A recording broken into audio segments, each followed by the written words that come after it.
예, 11주차 두 번째 시간입니다. 지난 시간까지는 이제 부동산 시장의 수요 공급 모형, 즉 임대료 결정 모형에 대해서 이제 살펴봤고요. 이제 이번 시간서부터는 임대료 자산 가격 결정 모형, 그러니까 임대료와 자산 가격이 동시에 결정되는 모형을 살펴보도록 할 겁니다. 그래서 오늘은 이제 모형의 개요 중에서 앞부분 일사분면이라고 하는 거에 대해서 살펴보고 아마 끝내게 될 텐데요. 먼저 그 지난 그 부동산 시장의 수요 공급 모형, 임대료 결정 모형을 잠깐만 리뷰를 하고 다시 정말 3장으로 돌아오도록 하겠습니다.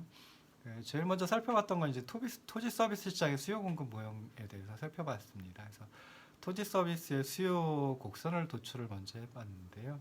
기업의 이윤 극대화 문제를 통해 가지고 토지 서비스 시장의 수요 곡선을 도출했고, 결국 토지 서비스 시장의 수요 곡선은 토지의 한계 생산물 가치 곡선이다, VNPL 곡선이다 라고 하는 걸 도출을 해냈습니다. 그리고 토지 서비스 시장에서 균형은 뭐 마찬가지로 이제 그 수요 곡선과 공급 곡선이 만나는 그 점이 균형점이 되는데요. 이 모형에서 토지 서비스 공급 곡선은 이제 수직선의 형태, 즉 완전 비탄력적인 공급으로 표현이 됐고요. 그래서 우하향하는 수요 곡선하고 수직선인 공급 곡선이 만나는 점에서 이제 균형을 찾아냈습니다. 그래서 또 살펴본 게 이제 토지세의 효과에 대해서 살펴봤는데요. 토지세 효과 결과적으로 보면은 시장 참여자들의 의사결정 선택에 영향을 미치지 않기 때문에 중립적이고, 그다음에 또 전적으로 토지 소유자에게 토지세의 부담이 귀착된다라고 하는 것, 그리고 효율성 차원에서 보면은 토지세 부과했을 때 후생 손실이 전혀 없기 때문에 토지세는 굉장히 바람직한 조세이다라고 하는 걸 살펴봤습니다. 그러면서 이제 마지막으로 모형의 한계에 대해서 살펴봤는데요.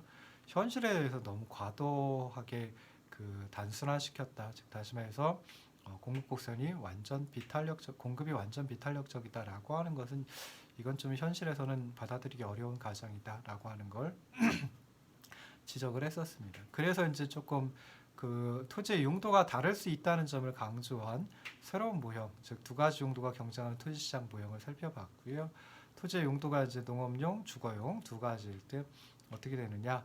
그래서 이제 제일 처음에 했던 건 좀 많이 보지 못했던 그런 그래프를 만들어 봤었죠. 그래서 농업용 토지 서비스 시장의 그래프를 종축을 축으로 해서 회전 이동하고, 그리고 이제 두 원점 사이의 토지 서비스량이 토지의 총량, 그 경제에 속한 토지의 총량과 같도록 그림을 구성을 했습니다. 그리고 두 가지 용도의 수요곡선, 주거용 토지 수요곡선하고 농업용 토지 수요곡선이 만나는 교차하는 점에서 교차하는 점이 균형점이다. 그때 균형 임대료가 결정되고 두 가지 용도의 토지가 배분되는 균형 배분량을 찾아봤습니다. 이때 이제 토지세 효과도 살펴봤는데요. 그런데 이제 두 가지 용도 사이에 이제 좀 차별적으로 과세하는 토지세 효과에 대해서 살펴봤죠. 그래서 주거용 토지 이용에 대해서는 과세를 하고 농업용 토지에 대해서는 과세하지 않는 그런 차별적인 토지세 효과를 살펴봤는데, 결과적으로 시장 참여자들의 의사결정 선택에 영향을 미치기 때문에 비중립적이고 효율성 차원에서 이제 총이익화가 극대화되지 못하는 그런 그 비효율적 자원 배분이 이루어진다라고 하는 걸 살펴봤습니다. 그리고 하나 더 살펴본 게 이제 토지 이용 규제의 효과에 대해서도 살펴봤죠. 그래서 뭐 대부분 이제 농업용 토지를 그 시장에서 균형 배분량 이상으로 보전하려고 하는 규제를 취하게 되는데요. 자, 그때는 이제 각 용도의 임대료가 달라지게 된다. 그래서 농업용 토지는 규제 후에 임대료가 하락하지만 주거용 토지는 실질적인 임대료가 규제 후에 상승하게 된다. 그래서 만약에 이제 토지 전용이 허용이 된다라고 하면, 즉 다시 말해서 농업용 토지를 주거용 토지로 전환해가지고 사용할 수 있다라고 하면 그때는 농업용 토지의 임대료가 상승해서 개발 이익이 발생한다라고 하는 것도 살펴봤습니다. 자, 그리고 이제 2장의 마지막 부분이 장기 주택 공급 곡선하고 임대료 분양가 규제였죠. 그래서 장기 주택 공급 곡선을 한번 찾아봤는데요. 충분히 긴 시간이 주어지면 주택의 공급량이 변화하기 때문에 장기 주택 공급 곡선은 우상향하는 형태로 나타난다. 그래서 비록 단기에서는 주택 공급 곡선이 수직선의 형태로 나타나지만 장기적으로는 우상향하는, 우리가 흔히 봐온 그런 곡선의 형태로 나타난다라고 이제 하는 걸 살펴봤습니다. 그래서 어떻게 찾았냐면은 임대료가 높은 상태가 쭉 유지가 된다라고 하면 뭐 신규 건설, 용도 전환 및 증개축, 재건축, 재개발 등의 요인들로 인해서 주택 공급량이 증가한다. 임대료가 낮은 상태가 오랫동안 지속되면 뭐 노후화되고 유기 및 멸실이 발생하고 용도 전환 등이 발생하기 때문에 주택 공급량이 감소한다라고 하는 걸 통해서 장기적으로는 주택 공급 곡선이 우상향하는 형태이다라고 하는 걸 살펴봤습니다. 그럼 장기 주택 공급 곡선이 얼마나 우상향할까, 즉 다시 말해서 기울기가 어떨까, 즉 탄력성에 대해서 살펴봤었죠. 그래서 주택 공급을 변화시키는 여러 요인들, 뭐 도시 외곽에 가용 토지가 많으냐 적으냐, 규제의 정도가 강하냐 아니면 적으냐, 그다음에 생산 요소의 가격이 높으냐 낮으냐, 그리고 기술 수준이 뭐 진보하느냐 아니면은 뭐 퇴보하느냐, 이런 것들에 따라 가지고 주택 가격이 얼마나 민감하게 반응하는지 그 정도에 따라서 장기 주택 공급 곡선의 탄력성이 달라진다라고 하는 것도 이제 살펴봤습니다. 그리고 나서 이제 임대료 규제, 분양가 규제에 대해서 각각 살펴봤었죠. 임대료 규제는 단기적으로 임대료를 규제 가격 수준을 인하시키고 부작용을 초래하지 않습니다. 그렇기 때문에 단기적으로는 규제 정책의 목적을 추가적인 사회적 비용 없이 달성할 수 있다라고 할 수 있는데요. 근데 장기적으로는 임대료 규제하에서 임대주택 공급 물량이 감소하고 경제적 후생이 감소합니다. 그리고 또 하나 중요한 문제는 임대료 규제에만 머물지 않고 뭐 임차인 보호, 임대주택 스탁을 유지한다든지 주택의 유지와 보수 등에 관련된 광범위한 규제 체제가 필요한 그런 문제점을 가지고 있다라고 살펴봤고요. 분양가 규제는 이 앞 시간에 설명을 드렸습니다. 임덕호 교수님의 1993년 모형을 통해 가지고 살펴봤는데요. 이 임덕호 교수님 모형에서 두 가지 특징이 있다라고 말씀드렸죠. 첫 번째 특징은 신규 건설되는 주택과 기존 주택이 동일한 죄화이기 때문에 두 유형의 주택이 하나의 공급 곡선으로 나타나고 같은 시장에서 거래가 된다라고 보았습니다. 두 번째 특징은 이제 정부의 시장 개입이 없을 경우에 공급 곡선이 우상향하는 부분에서 수요 공급의 균형이 이루어진다라고 봤죠. 그래서 결과적으로 보면 분양가 규제 때문에 분양가는 규제 가격으로 인하되지만 분양 물량도 감소한다라고 하는 결과를 살펴봤습니다. 그래서 기존 주택은 또 분양가 규제를 적용받지 않기 때문에 이제 소비자들 사이의 경쟁으로 인해서 주택 가격이 상승하고 그래서 경제적 후생이 또 감소할 수 있다. 그리고 신규 주택의 공평한 배분을 위해서는 뭐 주택 공급 규칙이 필요하고 주택의 규모를 적게 유도하는 규제도 필요하고 택지를 낮은 가격에 개발 공급하는 공영 개발 제도가 필요하기 때문에 분양가 규제가 그렇게 바람직할까라고 하는 것도 이제 한번 생각을 해봤습니다. 자, 이제 3장에서는 그 임대료 자산가격 결정 모형에 대해서 살펴볼 텐데요. 임대료 자산가격 결정 모형은 이제 어떻게 보면은 그 공간 시장과 자산 시장을 한꺼번에 살펴보는 모형이다. 이렇게 이제 생각을 하시면은 좋을 듯 싶습니다. 그래서 부동산 시장 크게 공간 서비스가 거래되는 공간 시장, 뭐 우리 흔히 임대 시장이라고 부르죠. 그리고 부동산 자산이 거래되는 자산 시장으로 구분을 할 수 있습니다. 디파스켈리 그리고 휘튼이라고 하는 두 학자가 이런 공간 시장과 자산 시장을 종합해가지고 하나의 모형을 도출을 했고요. 이 모형을 이용해서 수요 그리고 공급 측면의 변수들이 변화함에 따라 공간 시장과 자산 시장의 균형이 어떻게 변화할까라고 하는 걸 분석을 해냈습니다. 그래서 첫 번째 모형의 개요에 대해서 살펴볼 텐데요. 디파스켈리 휘튼 모형은 이제 4분면 모형이라고 또 표현을 하기도 합니다. 그래서 이 첫 번째 부분인 모형의 개요에서는 그 4분면 1사분면서부터 2사분면, 3사분면, 4사분면까지 있는데요. 이 4분면, 각각의 4분면에 대해서 먼저 설명을 드리고요. 그리고 나서 이제 어떻게 작동을 하는지에 대해서 살펴보도록 하겠습니다. 자, 먼저 주택하고 비주거용 건물이라고 하는 것은 어떻게 보면 이제 자산이면서 동시에 또 재화이기도 합니다. 그래서 특정 시점에서 존재하는 주택과 비주거용 건물, 뭐 부동산 자산이라고 한꺼번에 칭할 수 있겠죠. 그 부동산 자산의 재고는 일정 기간 동안에 공간의 사용이라는 서비스의 흐름을 제공한다라고 살펴볼 수 있습니다. 부동산 자산은 자산 시장에서 거래가 이루어지고요. 그다음에 공간 서비스는 공간 시장, 임대 시장에서 거래가 이루어집니다. 먼저 공간 시장의 참여자를 그냥 대충 한번 살펴보면은 수요 측면에 주거용 공간 또는 비주거용 공간을 필요로 하는 가구와 기업들, 그리고 이제 공급 측면을 보면은 이들에게 공간을 공급하는 가구와 기업들이 존재하죠. 그리고 가격 변수는 임대료이다라고 생각해 볼 수 있습니다. 자산 시장의 참여자를 살펴보면은 주택과 비주거용 건물을 매입하려는 가구와 기업들 수요 측면에 참여하고요. 주택과 비주거용 건물을 매각하려는 가구와 기업들 공급 측면에 참여를 합니다. 여기다 이제 연기금이라든지 부동산 투자회사라든지 하는 투자자들도 이런 자산 시장에 참여를 하게 되고요.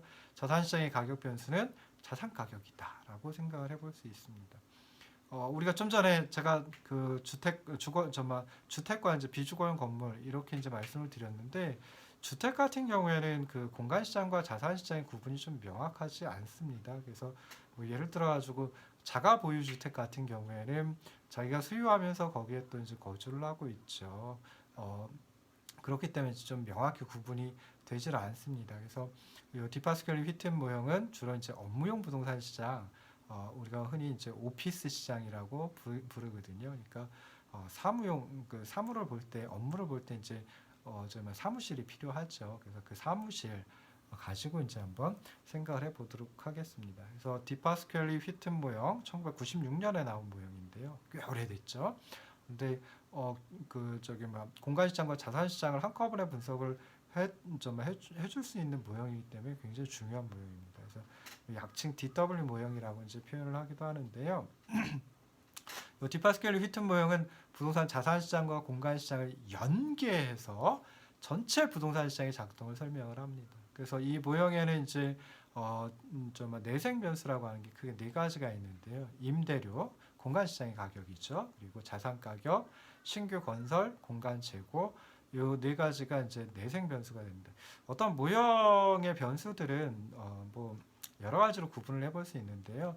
가장 중요한 건 종속 변수와 독립 변수로 구분을 하는 방법입니다. 그래서 종속 변수는 말 그대로 따라서 움직이는 변수이고요. 독립 변수는 마음대로 움직이는 변수입니다. 그래서 독립 변수가 종속 변수에게 영향을 미치고 종속 변수는 독립 변수에 영향을 받습니다. 그래서 독립 변수와 종속 변수로 이제 구분을 하기도 하고요.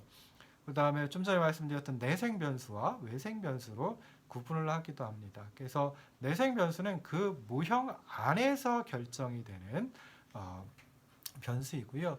외생 변수는 그 모형 밖에서 이미 결정이 돼서 이 모형으로 주어진 변수를 외생 변수라고 얘기를 합니다. 그래서 이 디파스켈리 휘튼 모형에서는 이제 수학적으로 보면은 4개의 방정식이 나오고요. 그 4개의 방정식에 4개의 변수, 그러니까 4개의 미지수, 4개의 내생 변수가 있습니다. 그래서 수학 시간, 그 고등학교 수학 시간에서 살펴볼 때 그 연립 방정식에는 그 2개의 미지수가 나오죠. 그러니까 뭐 우리가 흔히 이제 2원 연립 방정식이다라고 하면 미지수가 2개이고 방정식도 2개인 뭐 그런 경우가 되겠죠. 그래서 보통 이제 미지수의 숫자보다 방정식의 숫자가 더 많으면은 그러면 이제 해가 도출이 될 가능성이 높아집니다. 꼭 그런 건 아니지만 그래서 여기서도 이제 디파스켈리 휘튼 모형은 이제 그 내생 변수가 4개고 방정식도 4개인 함수식이 4개인 그런 형태로 이루어져 있습니다. 그래서 수학적으로 수식으로 다 이제 푸는 건 나중에 한번 맛보기로 한 번쯤 설명드리고요. 여기서 이제 기하학적으로, 그러니까 그래프를 통해 가지고 설명을 드리도록 하겠습니다. 그래서 기하학적으로 이제 그림을 통해 가지고 그래프를 통해서 설명을 할 때는 이제 그 4분면 가지고 합니다. 그래서 x축, y축 2개의 직선을 쭉 그어놓고 그다음에 우리가 흔히 보는 건 일사분면이죠. 그래서 x값도 뭐 보통 이제 원점이 0이니까 x값도 0보다 크고 y값도 0보다 큰 그 일사분면을 가지고 주로 살펴봅니다. 근데 이사분면은 보시면은 x값이 0보다 적고 그리고 y값은 0보다 큰 그런 게 이사분면이고요. 3사분면은 x값도 0보다 적고 y값도 0보다 적은 분면이 3사분면, 4사분면은 x값은 0보다 큰데 y값은 0보다 적은 그런 분면이 이제 4사분면이다라고 생각해 볼 수 있습니다. 그래서 이 디파스켈리 휘튼 모형은 4개의 4분면 가지고 이제 설명을 하는데요.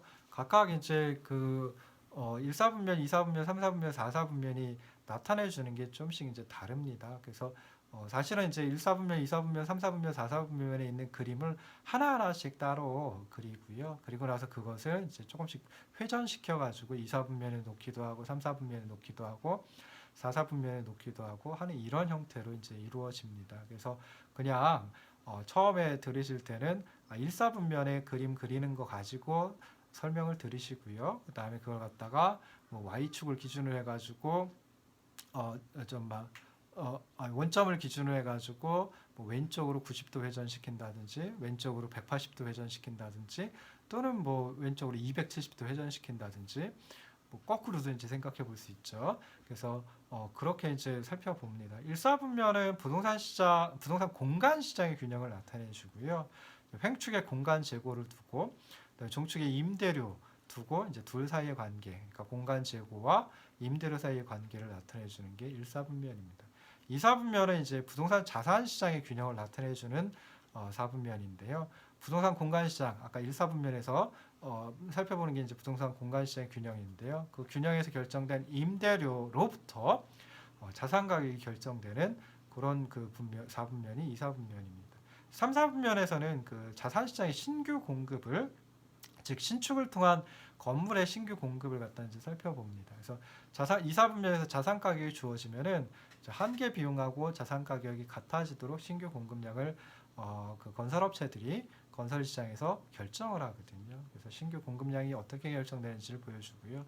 마지막으로 4사분면은 이제 공간 시장으로 다시 돌아가가지고 장기에 있어서 공간 재고가 어떻게 조정이 되는지, 그리고 장기적으로는 이제 균형 상태에 도달하면 더 이상 움직이지 않는 게 균형 상태라고 했죠. 그래서 공간 재고가 더 이상 조정되지 않는 상태를 찾아봅니다. 그래서 공간 재고는 뭐 신규로 공간이 공급된다라고 하면 공간 재고가 증가를 하고, 그 다음에 기존에 있던 재고가 뭐 감가상각, 뭐 결국 이제 멸시된다라고 하면 이제 감소를 하게 됩니다. 그래서 공간의 재고가 감소하지도 않고 증가하지도 않고 그냥 그대로 쭉 있는 상태, 이게 이제 장기적으로 균형 상태거든요. 또는 뭐 균재 상태라고도 합니다. 그래서 그런 걸 가지고 이제 4사분면을 살펴봅니다. 먼저 이제 오늘은 1사분면 소개하고 이제 말 텐데요. 1사분면은 좀 전에 말씀드렸듯이 부동산 공간 시장의 균형을 나타내 준다. 그래서 횡축에는 공간 재고 뭐 영어로 표현하면 재고가 보통 스탁이라고 표현을 하거든요. 그래서 S라고 이제 줄여가지고 표현을 했습니다. 그래서 횡축에 공간 재고를 두고요. 그다음에 종축에는 임대료, 뭐 줄여서 이제 R이라고 표현을 했습니다. 그래서 69쪽에 아래쪽에 있는 그림을 보시면은 횡축 가로축에 이제 공간 재고 S가 놓여져 있고요. 그다음에 종축 세로축에 R이라고 하는 임대료 가격 변수가 놓여져 있습니다. 그래서 여기서는 이제 그 뭐 당연히 이제 공간 시장의 수요 그리고 공간 시장의 공급 곡선, 이 두 곡선이 만날 때 균형을 이루겠죠. 그래서 그때 이제 균형 임대료가 결정이 됩니다. 그래서 그걸 갖다 이제 살펴보는데요. 먼저 이제 수요 곡선 또는 수요를 갖다 살펴보면 부동산 공간에 대한 수요는 당연히 임대료에 따라 가지고 수요량이 달라지겠죠. 그 다음에 또 하나 이제 지역 경제 변수의 영향을 받기도 합니다. 그래서 뭐 그 지역의 인구가 증가한다든지 하면은 부동산 공간을 더 많이 필요로 할 테고요. 그 지역의 어떤 경제 규모가 커진다라고 하면, 경제가 성장한다라고, 그 지역 경제가 성장한다라고 하면은 당연히 그 지역에서 오피스 오피스장의 공간에 대한 수요가 더 증가를 합니다. 그래서 부동산 공간에 대한 수요는 임대료와 지역 경제 변수의 함수이다라고 생각해 볼 수 있습니다.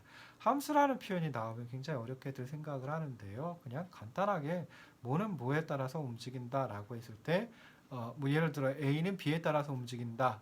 아까 따라서 움직이는 변수를 종속 변수라고 했죠. 그러니까 여기서는 A가 종속 변수예요. 그리고 B는 독립 변수가 됩니다. 그래서 종속 변수 A가 독립 변수 B에 따라서 움직인다라고 하면 A는 B의 함수이다라고 이제 표현을 합니다. 그래서 거기서 그 68쪽의 아래쪽에 제가 좀 전에 말씀드린 부동산 공간에 대한 수요는 임대료와 지역 경제 변수의 함수이다 쭉쭉쭉 해가지고 그 뒤에 보시면 이제 괄호가 나오고요. 거기 보시면 D equal DRE라고 이제 표현을 했습니다. R은 아까도 말씀드렸듯이 임대료고요. E는 그냥 그 지역 경제 변수를 갖다가 함축적으로 E라고 이제 표현을 했습니다. 그래서 그 식을 갖다가 해석하실 때 우리가 수요함수는 D는 DP 아이고 죄송합니다. PD는 DQ 뭐 이런 식으로 이제 표현을 했었죠. 그냥 가격은 수요량의 죄송합니다. 다시 하겠습니다. QD는 DP 해가지고 수요함수를 표현했죠. 그래서 수요량 QD는 가격 P의 함수이다. 근데 어떻게 영향을 받는지를 모르기 때문에 그냥 대문자 D로다가 이제 수요함수 해가지고 이제 표현을 했죠. 여기서도 마찬가지로 D는 DR이다라고 했을 때 왼쪽에 있는 좌변에 있는 D는 수요량입니다. 그러니까 공간 시장에서 공간의 수요량이 되고요. 공간의 수요량은 뭐에 따라서 움직이냐면은 지역 경제 변수 R과 죄송합니다. 임대료 R과 지역 경제 변수 E에 따라서 움직인다라고 생각해 볼 수 있습니다. 그 다음에 부동산 공간의 수요량은 임대료와 부의 관계를 가지고 있습니다. 그러니까 다시 말해서 임대료가 상승하면 공간 수요량은 감소하고요. 임대료가 하락하면 공간 수요량은 더 증가한다라고 볼 수 있죠. 반대 방향으로 서로 다른 방향으로 움직입니다. 그래서 그럴 때 이제 부의 관계를 갖고 있다라고 얘기를 하고요. 그리고 그 괄호 두 번째 쉼표 오른쪽에 보시면은 파샬 D 오버 파샬 R은 0보다 작다. 뭐 이렇게 이제 표시를 해놨습니다. 그래서 수요량 부동산 공간의 수요량과 임대료가 부의 관계를 가지고 있다라고 하는 걸 수식으로 아주 짧게 그렇게 이제 파샬 D 오버 파샬 R 이 0보다 작다. 이렇게 이제 표현할 수가 있거든요. 그래서 수학이라고 하는 게 이제 뭐 어렵게들 다들 생각을 하시는데요. 뭐 수학도 하나의 언어라고 생각을 하시면은 좋을 듯 싶습니다. 그래서 뭐 어떤 나라의 언어든 그 언어를 할 수 있다라고 하면 뭐 그 나라 가가지고 또 생활할 때 뭐 그렇게 어렵지 않겠죠. 그리고 설명도 잘 할 수 있겠죠. 여기서도 이제 가끔 정말 수식이 나오는데 그냥 어렵게 생각하지 마시고요. 그 앞에 해석이 다 나와 있습니다. 그래서 보시면 좋을 듯 싶습니다. 부동산 공간에 대한 수요는 임차인이냐 또는 소유자이냐 관계없이 공간을 점유하려는 개인과 기업으로부터 이제 그 수요가 창출이 됩니다. 수요가 나타나게 되죠. 그다음에 임차인에게는 임대료가 부동산 공간의 가격이다라고 생각해 볼 수 있고요. 그다음에 소유자가 뭐 직접 뭐 정말 오피스를 쓰고 있다, 공간을 쓰고 있다라고 하면은 그 자산을 수유하는데 소요되는 연간 비용, 그게 이제 공간 이용에 대한 가격이다. 뭐 이런 가격을 갖다가 뭐 암묵적 가격 또는 뭐 잠재 가격, 그다음에 뭐 귀속 가격, 뭐 이렇게 이제 표현을 하기도 합니다. 그래서 결국 이제 임대료라고 하는 것이 임차인이냐 아니면은 본인이 직접 소유자이냐 상관없이 그냥 공간에 대한 가격이다. 부동산 공간에 대한 가격이다. 뭐 이렇게 이제 생각을 하시면 될 듯이고요. 그다음에 기업의 공간 수요는 그 기업이 생산하는 재화 서비스의 생산량 그리고 고용 수준 그다음에 공간 사용의 상대적 비용 이런 것들에 따라 가지고 공간 수요량이 영향을 받습니다.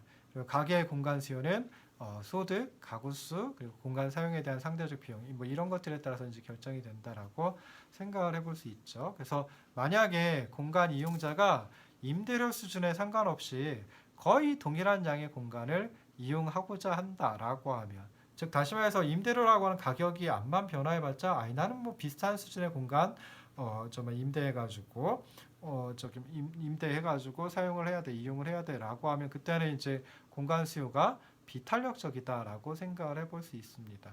그래서 그렇다라고 하면 그때는 공간 수요 곡선 자체가 그 69쪽의 그림 보시면 공간 수요 곡선 DRE라고 해가지고 표현을 해놨는데요. 이 공간 수요 곡선이 수직선에 더 가까워지고요. 그 다음에 이제 탄력적이다라고 하면 공간 수요량이 임대료 수준에 굉장히 민감하게 반응을 한다. 탄력적인 수요이다라고 하면 그때는 공간 수요 곡선 자체가 수평선에 가까워지게 됩니다. 그래서 이거 예전에 수요 공급 모형 잠깐 설명드리면서 또 그때도 설명을 드렸던 것 같습니다. 그래서 뭐 이렇게 되는데요. 그러니까 중요한 거 그 69쪽의 아래 그림에서 보시면은 공간 수요 곡선 DRE로 다 이제 표현해 놨는데 우하향하는 곡선이죠. 근데 이게 만약에 공간 수요가 비탄력적이다라고 하면 그때는 수직선에 가까워지고 그다음 공간 수요가 탄력적이다라고 하면 그때는 수평선에 가까워진다. 뭐 이렇게 이제 생각을 해보시면은 좋을 듯 싶습니다. 그리고 이제 공급 측면을 살펴봐야 되는데요. 공급 곡선을 살펴봐야 되겠죠. 근데 공급 곡선은 보시면은 그 건물의 재고 거의 뭐 단기적으로 보면 고정되어 있거든요. 그리고 그 건물 재고에서 나오는 공간의 양도, 공간 재고도 당연히 고정이 되어 있을 수밖에 없겠죠. 그래서 공간 서비스의 양도 결국 고정되어 있다. 즉 다시 말해서 요 공간 그 부동산 공간 시장에서 공급 곡선은 어떤 모양을 취하고 있느냐? 수직선의 형태를 취하고 있다라고 생각을 해볼 수 있습니다. 그래서 그 어떤 단기의 그 기초에 단기의 그 기초에 최초의 공간 재고가 주어진다. 그림에서는 S0로 주어졌죠. 그러면 그 주어진 공간 재고 수준에서 수직선의 형태로 나타난다라고 생각해 볼 수 있습니다. 그럼 이제 이 공간 시장의 균형 뭐 쉽게 찾아볼 수 있죠. 우하향하는 수요 곡선 DRE와 그다음에 수직선인 공급 곡선 S가 만나는 점. 여기서 이제 R0점이 됩니다. 그래서 죄송합니다. 여기서는 점이 표기가 안 돼 있죠. 그래서 그 점에서 그 점이 균형점이 되고요. 그리고 균형 임대료는 R0 그리고 뭐 균형 공간 재고는 뭐 그냥 주어진 공간 재고 S0가 돼 버립니다. 그래서 이렇게 해가지고 보시면은 그 69쪽 가운데에 그 수식 해가지고 4-1로 다 표현이 되어 있습니다. 로마자 4에 다시 1이 붙어 있는 4-1로 다 표현이 되어 있는데요. DRE equal S 이렇게 이제 표현해 놨습니다. 그래서 좌변에 있는 거는 당연히 이제 그 공간의 수요량이 되는 거고요. 우변에 있는 것은 공간 재고, 즉 다시 말해서 공간의 공급량이 됩니다. 그래서 좌변에 있는 건 D가 수요, 디맨드를 의미하지만 우변에 있는 S는 공급, 서플라이를 의미하는 게 아니라요. 그냥 여기서 공간 재고, 스탁을 줄여서 하는 그 S라고 생각을 하시면 됩니다. 그래서 최초의 공간 재고 최초의 공간 재고가 S0로 주어진다라고 하면 균형 임대료는 R0이다. 이렇게 이제 그 공간 시장의 균형, 부동산 공간 시장의 균형이 형성된다라고 생각해 볼 수 있습니다. 자, 그럼 이제 균형이 변화할 수 있죠. 언제 변화하냐면은 외생 변수가 변화하면, 그러니까 그 모형 바깥에서 결정돼 가지고 주어지는 외생 변수가 변화하면 당연히 이제 균형도 따라서 변화를 하게 됩니다. 그럼 어떤 게 외생 변수이냐라고 했을 때 그 69쪽 가운데 있는 식 4-1에서 보시면은 자, 좌변의 수요량은 뭐에 영향을 받느냐? 좌변의 공간 수요량은 어떤 거에 영향을 받느냐 하면은 R과 E, 즉 다시 말해서 임대료와 지역 경제 변수에 영향을 받습니다. 근데 여기서 임대료 R은 내생 변수예요. 그러니까 이 모형 자체에서 그 값이 결정이 되는 그러니까 그 답이 나오는 내생 변수예요. 근데 보시면은 E라고 하는 건 외생 변수거든요. 지역 경제 변수 E는 외생 변수입니다. 그냥 그 지역의 어떤 좀 경제 활동이라든지 아니면 뭐 사회 문화적인 활동이라든지 뭐 이런 것들을 통해 가지고 나타나는 게 이 지역 경제 변수 E라고 볼 수 있거든요. 그래서 지역 경제 변수 E는 이 디파스칼리 휘튼 모형 자체에서 모형 내에서 결정이 되는 게 아니라 그냥 모형 바깥에서 결정이 돼 가지고 모형 안으로 던져진 그런 외생 변수이다라고 생각해 볼 수 있습니다. 그럼 이 외생 변수인 지역 경제 변수 E가 변화를 한다라고 하면은 당연히 공간에 대한 공간 수요 곡선이 변화를 하게 되고요. 그렇게 되면 공간 시장에서 균형도 변화한다라고 생각을 해볼 수 있습니다. 자, 여기서는 이제 지역 경제 변수인 그 소득이나 인구 또는 고용이 증가한다. 지역 경제 변수가 증가한다. 라고 한번 생각을 해보자고요. 그럼 그때는 당연히 소득이 증가하면은 사람들이 이제 그 소득이 증가하면은 뭐 여러 가지 서비스도 원하고 그러다 보면은 당연히 이제 공간 그 오피스라고 하는 사무실이라고 하는 공간 수요도 더 늘어나겠죠. 그 다음에 또 뭐 인구가 증가하면은 인구나 그 고용이 증가하면 마찬가지로 더 많은 오피스가 또는 더 넓은 면적의 오피스가 필요하겠죠. 그래서 공간 수요 곡선이 증가를 하게 됩니다. 그래서 공간 수요 곡선이 증가하니까 우측 오른쪽으로 이동을 하게 되고요. 그러면은 최초의 공간 최초의 공간 재고 S0로 주어지고 거기서 쭉 따라 올라가 공급곡선은 그냥 그대로 S로다가 그대로 있게 됩니다. 그러면은 이렇게 보면은 새로운 균형은 새로운 수요 곡선 DRE'과 그리고 공급곡선 S가 만나는 점이 새로운 균형이 되고요. 그때 균형 임대료는 R1으로 상승을 하게 됩니다. 그래서 이 1사분면에서 꼭 기억하셔야 될 거 한 4가지 정도가 있는데요. 1사분면은 뭘 의미하느냐? 부동산 공간 시장의 균형을 나타내 주는 게 1사분면이다 라고 생각을 하시면 좋겠습니다. 그래서 부동산 공간 시장의 균형 언제냐? 공간 수요, 공간에 대한 수요와 공급이 일치할 때, 즉 따지면서 DRE equal S일 때, 그때 공간 시장의 균형이 나타난다. 그 다음에 공간 시장의 수요 곡선은 어떤 형태이냐라고 했을 때 우하향하는 형태이다라고 생각해 보시면 되고요. 세 번째, 외생 변수인 지역 경제 변수 E가 변화를 하게 되면은 당연히 공간 수요 곡선이 부동산 공간 시장에서 수요 곡선이 변화를 하게 된다. 이동을 하게 된다. 그래서 여기서 좀 전에 설명드린 것처럼 지역 경제 변수가 증가한다라고 하면 그때는 공간 시장의 수요 곡선이 우측으로 이동을 하게 되고 그리고 임대료가 균형 임대료가 R0에서 R1으로 상승한다라고 하는 걸 살펴보시면 좋을 듯 싶고요. 마지막으로 네 번째는 공간 수요 곡선이 그러니까 공간 수요가 임대료에 대해서 탄력적이다. 그러니까 임대료가 조금만 변화해도 공간 수요량이 굉장히 많이 변화한다라고 하면 탄력적이라고 하죠. 그래서 그럴 때는 공간 수요 곡선이 수평선에 가까워지고 그다음에 임대료에 대해서 공간 수요가 비탄력적이다라고 하면 그때는 공간 수요 곡선이 수평선이 아니라 수직선에 가까워진다라고 하는 거 생각을 하시면 좋을 듯 싶습니다. 앞에 그 2장 임대료 결정 모형에 대해서 조금 길게 설명을 드리긴 했는데요. 그래서 한 번쯤은 리뷰를 하고 복습을 하고 지나가는 게 좋을 듯 싶어가지고 했습니다. 그래서 오늘은 여기 그 임대료 자산가격 결정 모형의 개요 중에 1사분면에 대해서 생각을 해봤고요. 그 다음에 다음 주차 12주차에서는 나머지 모형의 개요, 그러니까 2사분면, 3사분면, 4사분면이 되겠죠. 그래서 그 부분들을 갖다가 좀 다루도록 하겠습니다. 앞으로도 이제 수식으로 된 것들이 많이 나올 텐데요. 수식으로 된 것들은 뭐 그냥 스킵하고 지나가셔도 무방할 수도 있습니다. 근데 그래도 조금 이해하려고 조금만 노력을 해주시면은 더 좋을 듯 싶습니다. 오늘은 여기까지 하고요. 다음 주차에 만나 뵙도록 하겠습니다. 고생하셨습니다.